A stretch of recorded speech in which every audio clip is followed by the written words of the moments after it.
Hey, what's up, comrades? So my wife recently received a terrible young adult book on like some sort of book exchange situation in her book club, and it was called The Selection, and it looked terrible. So I love reading this trash every once in a while. Sometimes it's actually very enthralling. I read Twilight, and here's the best part of that. So, when it first came out, I had a friend, and he has sisters, and so I was at the house one day waiting to like go do some shenanigans in high school, and I see this book on the table, and I know nothing about it, and so I just pick it up and I open to the first page, and I read the first page, and I set it down because I'm like, this is not even like this is barely English. What is this trash? And then I kind of forgot about it, and then years later, my wife, who I think was my girlfriend at the time, was like, "Oh, I want to read this Twilight series. You should read it with me." And I was like, "Sure, I love reading, whatever." And so I was like, "Oh, this is that garbage book that everyone's talking about. Wow, this thing's awful." And so I read them all very quickly, all four of them or three of them, or whatever it is, and they are awful. But there's a few things that were somewhat redeemable. If you're not familiar with it, it's vampires, and it's like this girl, and she is, "Oh, I'm just a plain, boring girl, and no one could ever love me." And then instantly, like, the two most handsomest boys in the whole world are madly in love with her, and one's like a werewolf, and one's a vampire, and there's just like a bunch of nothing that happens, essentially. A whole bunch of nothing happens, and then at the end she becomes a vampire and whatever. So there's one character who's a vampire, and he was like a Confederate guy, and there's like a whole section in one of the books that just like him talking about being like a Confederate vampire, and I was like, this is excellent. Like, him and this other chick are easily could we just have a story with them doing not this? So it's Stephanie Meyer, or whatever her name is. She obviously knows how to write. She just chose not to. It's a lesson I learned. And then I watched these movies later on, and they're much better than the books because they move much quicker. And what's her name and what's his name aren't bad to look at. In fact, none of the main cast are. They're all pretty beautiful people, so it like goes by pretty quickly. And then the fourth movie, yeah, I think it is a trilogy of books. Maybe it's not. Anyway, the fourth or fifth movie, whatever, the last movie is essentially just X-Men 3. It's just like vampires with superpowers, and the superpowers are like, I can control. It's not just like, oh, I can control fire and turn it into a bat. No, it's like I can control the elements. Like, I can summon water and turn it and like freeze things, and I'm like, what is this? Stupid garbage. It's delightful. Anyway, so every now and then, I stumble upon one of these things and I pick it up. So I'm looking at this and I'm reading the back cover of The Selection, and I'm like, the main character is named America, and so of course it takes place in America in like a post-apocalyptic. Not even post-apocalyptic, just like, I guess there was like 2 world wars, more like 3 and 4, and now there's like a kingdom in America, and they're like somewhat subservient to the Chinese because of debt or something, which is so stupid. It is like unimaginable. Like, if China right now is like, America, you have to pay off all your debts, you know what America would do? America would say, "Hey, China, go fuck yourself." That's what would happen. The end. like China's gonna be, "You have to pay our debt. Oh no, now our country is completely falling apart." Like, China's not gonna do shit, man. I'm tired of all this Chinese like hate. First of all, I'm tired of this whole like paper tiger thing. Not the idea of paper tiger, the fact that people are falling for this paper tiger. Like, China is no threat to anybody, period. Who lives in like the Western Hemisphere. Like, they tried to like make inroads in like backwaters Africa and got shut the fuck down by like yokels. And then they tried to do something in like South and Central America, and it also got shut the fuck down again by like yokels. Probably backed by the United States CIA, fair enough. But still, come on. Like, this whole idea that America is just gonna like collapse is retarded. It's not. That's not what happens with empires. Empires don't just like, whoopsie daisy, I guess we're not an empire anymore. I mean, the Roman Empire was in decline for like 1,000 years. Like, things will just like destabilize and completely fall apart overnight. That is retarded. That has never happened. Unless aliens come down from the sky and invade, right? Like, you have this Chinese empire, and even them. So the Chinese empire that the Mongols like invaded and completely like decimated in like 1100, I think. It wasn't like, oh, that's the end of China forever. I guess we're done. No, they came in, they conquered the 3 kingdoms in China, consolidated them, and then put a Khan who as the emperor, and that is the Ming Dynasty. So nothing happened. Just someone else was writing the checks, right? Like some bullshit. Some bullshit. I hate apocalypses.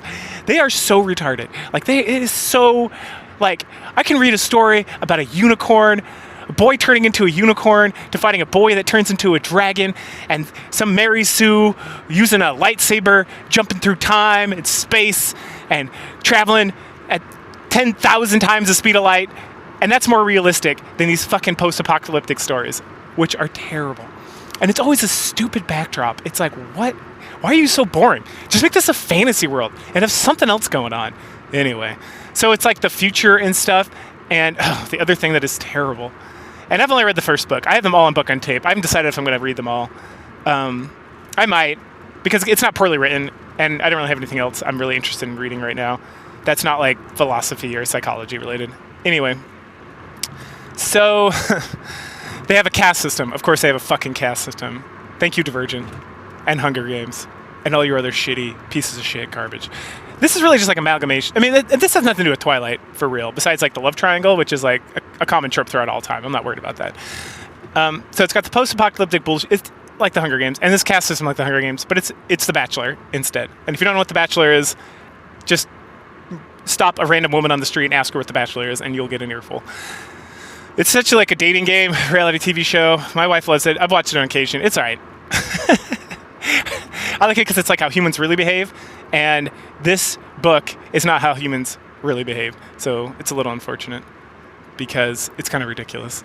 So again, it's not so terrible, and that's the real crime of the selection, is that it's not terrible. It's just extremely predictable. Again, I've just read the first book. It's extremely predictable, and the backdrop is stupid, and the characters are boring, and, you know, the main character is, oh, I don't think I'm that beautiful, but everyone knows that I'm the most beautiful woman, and everyone loves me even though I have self-doubt, and there's the most beautiful man in my whole town in the Carolinas is in love with me, and I was in love with him, but then he tried to do the right thing by being an asshole and a misogynist, and so I went, and then the prince, I was just going to be his friend, but, you know, then we fell in love because he's so charming and so nice, and he sees that I help the little people, even though he grew up in complete opulence, and this caste system is going on for at least 100 years, that he has a heart of gold for some fucking reason that no one can quite explain yet. And oh, because of his sweet mother. Oh, his sweet darling mother. And even though he's like 18 years old, his father, who's currently putting down 2 rebellions and is at war with the Chinese, which wasn't fully described in this first book, so I don't know that much about it.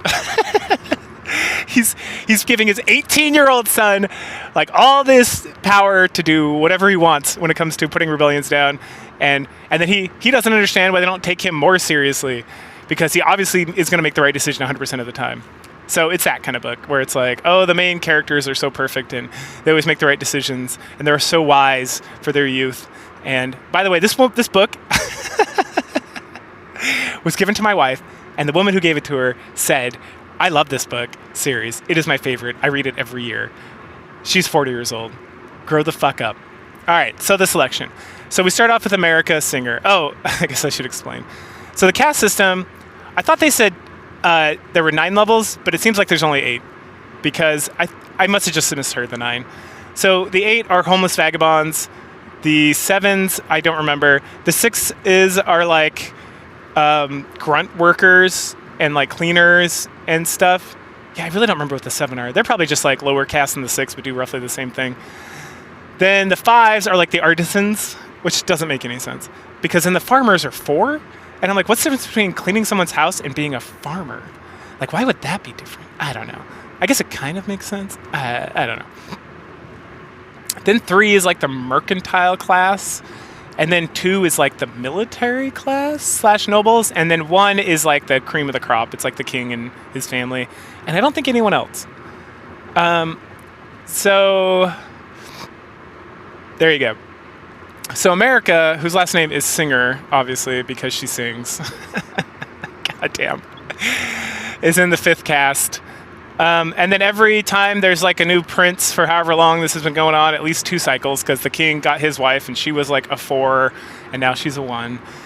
They have a selection, so all the women who are of like marriageable age, when the prince turns to be marriageable age, they have the bachelor.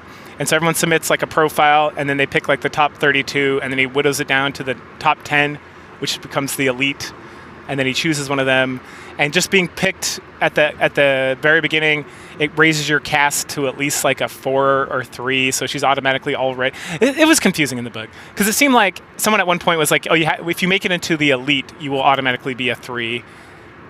But then at the same time, it seemed like that was not the case. Or maybe what I was hearing was that when you get selected, you go from whatever cast you were to a 3, and then after. If you make it to the elite, then like your whole family becomes 3s or something. I don't know. Something like that. And then if you marry the prince, your whole family becomes 1s. Jesus. Anyway, so, and it's a very chaste society. There's no sex before marriage, or it is like treason or something. And then there's no like, oh wait, no, I think can you have sex before marriage? I don't remember. There's a lot of like, again, it's not a great book. It's not bad, but there's a lot of like talk about how like they can't have sex or they don't want to have sex because no one's ever heard of the pull-out method, and guess condoms don't exist anymore. And so lower caste just has a bunch of kids, while the other caste maybe also has a lot of kids. I don't know. You meet like the queen's sister, and she has like 6 kids, and then America's family has like 5 kids, and I'm like, one's a 1, one's a 5. I don't know. It's not very well explained. So how is America? She's annoying. She's annoying. She's not annoying as fuck. She's just kind of annoying because, oh, why does everyone love me so much? Oh, I'm in love with 2 men. My life is so difficult. Oh, you wouldn't understand. I just need to take a walk in the garden. No one can understand my pain. Like, God damn, get over yourself. We spend almost no time with the other girls, right? It's from her perspective, so that's fine. But at the same time, it's hard to view her as a sympathetic character when it's like these women all probably have like issues. I mean, there was no 6, 7, or 8s picked, obviously, because trash. Ugh. But there was like 3 or 4 other 5s, and then they all like got eliminated like in the first round, and everyone's just like, "Oh, America, you're so great. You're the only 5 who made it through." And it's like, well, those women probably have like shit going on too, man. Like, fuck. And she's also like the only redhead, because I watched a whole video about this, but like the over-sexualization of like redheads, and I gotta agree. It's kind of silly. Like, it's like, okay. I guess, sure, why not? But obviously the prince falls immediately in love with her because she's so kind and she treats her maids well, and she has like a panic attack when she first gets there and wants to go outside, but the guards won't let her go outside because of rebels or something, and then the prince just magically stumbles into her, and then she yells at him, and he's very bemused by the whole situation, so he immediately falls in love with her, obviously. But then later on, she like approaches him and is like, "Hey, I don't want to. I have like a boyfriend at home who broke up with me and cheated on me or something." Of course, that comes up later, right? Because you got to have a love triangle, of course. So, and then he's like, "Okay, cool, just be friends." But obviously, he doesn't want to just be friends. He's just doing this because she's a dumb bitch, and he's just trying to like figure it out. Anyway, she tries to push her friend onto him, but she's super boring, and there's a whole point where like her friend is obviously not going to be her friend anymore, but that is probably going to take place in the second book. But in the first book, it's just kind of like the friend starts to become more cold towards her at the end. Anyway, so there's this whole thing with like Southern rebels and Northern rebels, and they're supposed to be in like Virginia or something. I have no idea how far eastward or westward this land goes, but it seems to be very centralized. But like the Southern rebels are very crafty, and the Northern rebels are very odd, as in they'll break into the castle and take like nothing and hurt nobody. When the Southern rebels come, it's time to like rape and pillage. Heck yeah, South Nebraska. Like, I don't exactly know the commentary this lady's trying to make. I'm assuming it's the lady who wrote this. But yeah, so then there's like bachelor stuff. The first group goes, more shenanigans. There's like some back and forth with the prince and America. His name's like Maxon. We learn a little bit about the world, pretty much everything I already told you, and some of that stuff's just for emphasize. There's like a few moments where she like stands up for herself and her maids, and obviously Maxon's very enamored by that. There's this dumb bitch, Celeste, who just treats everyone like hot garbage. She's a 2, obviously she's a 2. but she treats everyone like she's a total cunt. And at some point, she tries to like disrobe America and steal her dress. And America's like, "Go fuck yourself," which I was like, "Yeah, yeah, good for you." And she like tears the sleeve off, which is completely retarded. Anyway, there's like a whole, and they have like technology, like they got planes and they got TV, and there's like a broadcast every week, which is like the Capitol announcement, and then there's this show, The Bachelor, is obviously on TV, and it's obviously mandatory watching for everybody, and not just like mandatory because it's the most entertaining thing. Like I think she straight up said like you better watch this fucking thing, which is like the weekly broadcast, Capitol broadcast or whatever, and like you have to watch it. There's not like an option not to watch it. So everyone has to watch this stupid Bachelor thing.